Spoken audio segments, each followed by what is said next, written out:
Based on what YouTubers usually say when they're banned from the platform, you're probably expecting me to do the classic, "So much for free speech. This is George Orwell's nightmare. So we can't even express our opinions anymore without Big Brother YouTube censoring us? This is literally 1984. Hey, that's my book. Shoo! Don't you have to adapt your books into animated children movie slop? Look at all this deliciousness! They want this! But the thing is, I hate to play victim. For leftists of all stripes, censorship is the norm, not the exception. Marx had to deal with his newspaper getting shut down. Lenin was literally exiled in Siberia, and countless left-wing leaders have been cancelled by CIA-backed fascist coups. If my time has come, I'd rather take it in stride than whine about it endlessly online. And then invariably comes the mob of corporation defenders. This guy must have done something to deserve it. Do you really believe a multi-billion-dollar company would act arbitrarily and harm users for no real reason? Yeah.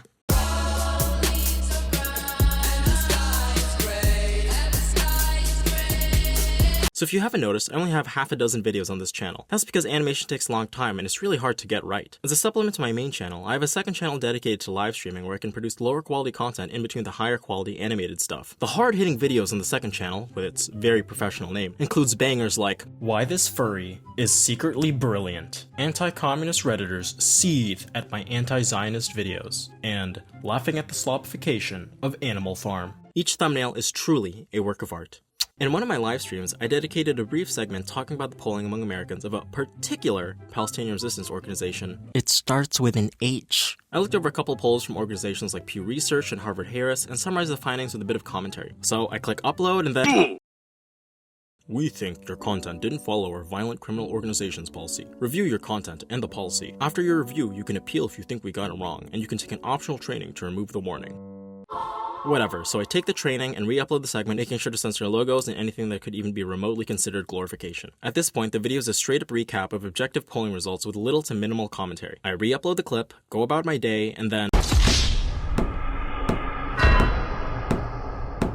Hi, spoopy scary socialist. We have reviewed your content and found severe or repeated violations of our criminal organizations policy. Because of this, we have removed your channel from YouTube. We know this is probably very upsetting news, but it's our job to make sure that YouTube is a safe place for all. If we think a channel severely violates our policies, we take it down to protect other users on the platform. But if you believe we've made the wrong call, you can appeal this decision. You'll find more information about the policy in question and how to submit an appeal below.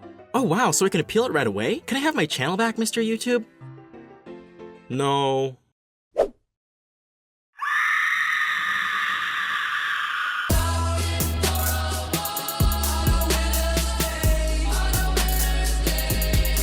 So, for those of you who don't realize the severity of a YouTube ban, YouTube policy states, if your YouTube channel is terminated, you are prohibited from using, possessing, or creating any other YouTube channels. You are also prohibited from letting others whose YouTube channels have been terminated use your YouTube channel to bypass their termination. This applies to all of your existing channels, any new channels you create or acquire, and any channels in which you're repeatedly or prominently featured. So once you're banned from YouTube, that's it. All your related existing channels are banned and you can't make any new channels ever. Of course, this makes sense in the context of spammers and bad actors who, for example, have dozens of channels dedicated to spreading scams. But considering that YouTube has held a monopoly on online video hosting for decades, it's basically a death sentence for anyone who wants to do anything related to online videos. So that's what was going through my head as I read the message that my second channel was banned. There goes my main channel, years of animation, research, and video editing, and any future opportunity in online video publishing. All because YouTube believed that an educational video talking about objective polling was a violation of community guidelines.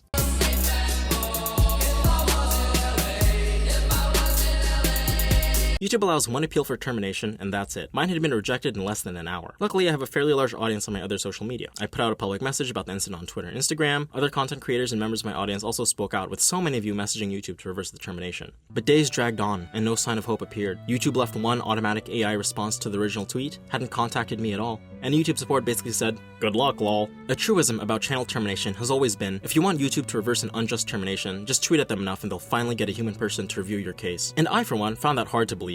Like, seriously? You actually believe a billion-dollar corporation would pay attention to tweets and correct an injustice done to one of its creators? Hi, spoopy scary socialist. We're pleased to let you know that we've recently reviewed your YouTube account, and after taking another look, we can confirm that it is not in violation of our terms and service. We have lifted the suspension of your account, and it is once again active and operational. We'd like to thank you for your patience while we review this case. Wow. Okay.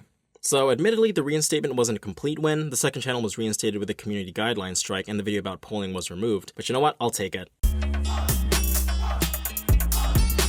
So the termination lasted 5 days, from January 15th to the 20th. I had said my goodbyes on all my socials and then had to announce my return all over again. Spooky Scary Socialist is over. Aww. Spooky Scary Socialist is back! Those 5 days were the most volatile of my life. I'd gone from seeing my lifelong passion project being terminated to suddenly being handed back unceremoniously. But imagine if I didn't have a platform outside of YouTube that could have been loud enough to bring attention to my termination. Imagine if other content creators hadn't spoken up. How many times has this exact same thing happened and terminated an emerging YouTuber that had yet to grow a community? All this, of course, shouldn't be removed from the context of the anti-Zionist, pro-Palestine content I create. I'm very unapologetic when I talk about the Palestinian resistance, refusing to uncritically take Hezbollah at face value and instead provide a perspective informed by scholarship, research, and other critical sources. This is, of course, all within YouTube's community guidelines, but as the Zionist grip on platforms strengthens, anything remotely critical of Israel will get throttled. In fact, we're already seeing it happen to a number of creators on Instagram. Unfortunately, the social media environment is dominated by a small number of billion-dollar corporations, and until that monopoly is broken up, this is what we're stuck with. Of course, there are alternatives to YouTube, but they hold a fraction of YouTube's users. And they're pretty racist too. If this story has a moral, it's not that YouTube listens, it's that all these big, faceless, billion-dollar corporations only react when they're forced to. When things looked hopeless and I initially said goodbye, hundreds of you gave me well wishes, followed me on other platforms, and collectively had a voice loud enough to get YouTube's attention and reinstate my channel. This channel wouldn't exist without you, and for that, I say, thank you.